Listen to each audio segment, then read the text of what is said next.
नमस्कार, आप देख रहे हैं पब्लिक न्यूज टीवी। इजरायल के हमास और पैलेस्टीन पर हमले लगातार जारी हैं।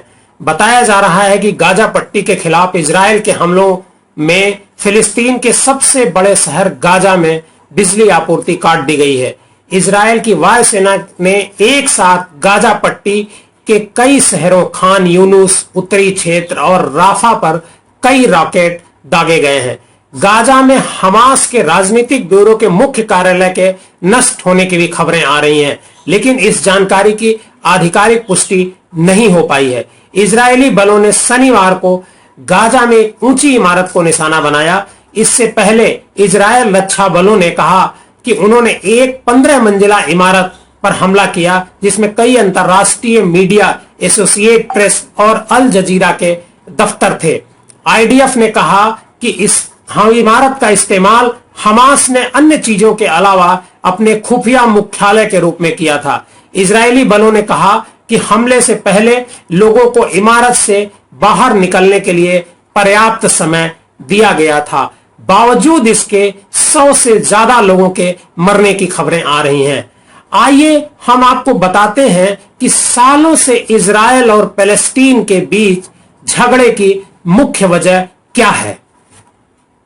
सबसे पहले आपको यह जानना होगा कि अल अक्सा मस्जिद इजरायल और पैलेस्टीन दोनों के लिए क्यों खास है। यरूशलेम में स्थित अल अक्सा मस्जिद दुनिया के सबसे प्रसिद्ध धार्मिक स्थलों में शुमार है। यह मस्जिद फिलिस्तीन और इजरायल के बीच चले आ रहे लंबे संघर्ष को बयान करता है। 35 एकड़ में चांदी के गुंबद वाली इस मस्जिद को अल हरम शरीफ भी कहा जाता है। अल अक्सा को यूनेस्को ने विश्व धरोहर की सूची में रखा है। यह स्थान 3 धर्मों मुस्लिम, यहूदी के साथ साथ ईसाइयों का भी धर्म स्थल है। 100 साल से ज्यादा समय से इस धार्मिक स्थल को लेकर विवाद छिड़ा हुआ है।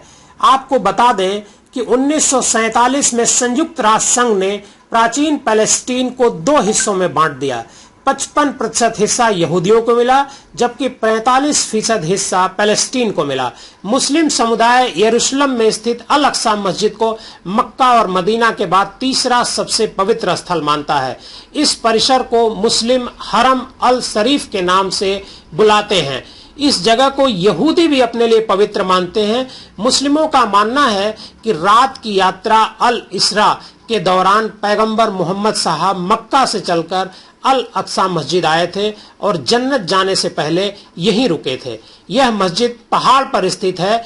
इसे दीवारों से घिरे हुए पठार के रूप में भी जाना जाता है। 1967 में इजरायल के गाजा पट्टी और यरूशलेम के कुछ हिस्से पर कब्जे को लेकर विवाद हुआ था।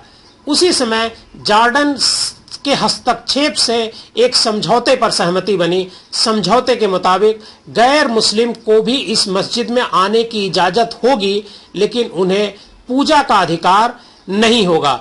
इजरायल ने कई बार मस्जिद में घुसकर इबादत करने की कोशिश की, जिसे लेकर दोनों में विवाद होता रहता है। दीवारों से घिरे हुए पठार में एक टेम्पल माउंट भी है, जिसे यहूदी अपने लिए पवित्र स्थान मानते हैं। यहूदियों का मानना है कि टेम्पल माउंट का निर्माण बाइबल के समय हुआ था, जिसे रोमन साम्राज्य ने 70 ईडी के समय इससे के पश्चिम हिस्से को छोड़कर बाकी नष्ट कर दिया था।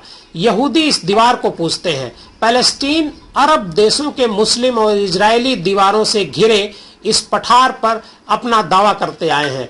इजरायल और फिलिस्तीन के बीच सुलह न होने का सबसे प्रमुख कारण एक यह भी है। बताया जाता है कि 2014 के बाद से गाजा पर इजरायल का यह सबसे बड़ा हवाई हमला है। गाजा में स्वास्थ्य अधिकारियों का कहना है कि गाजा स्ट्रिप पर इजरायल के हवाई हमलों में 10 बच्चों के साथ 100 से ज्यादा पैलेस्टीनियों की मौत हुई है। इजरायल की तरफ से ये हवाई हमले तब शुरू किए गए जब हमास ने इजरायल और उसके तटवर्ती इलाकों को निशाना बनाते हुए रॉकेट से हमला किया गया। हालांकि इजरायल ने हमास की तरफ से छोड़े गए सारे रॉकेट ध्वस्त कर दिए। उसके पास जो डोम है, जो एक खास तरह का डोम इजरायल ने बनाया है, जिससे कोई भी मिसाइल हवा में ही नष्ट की जा सकती है। पब्लिक न्यूज डेस्क, देश और दुनिया की खबरों के लिए जुड़े रहिए पब्लिक न्यूज के साथ।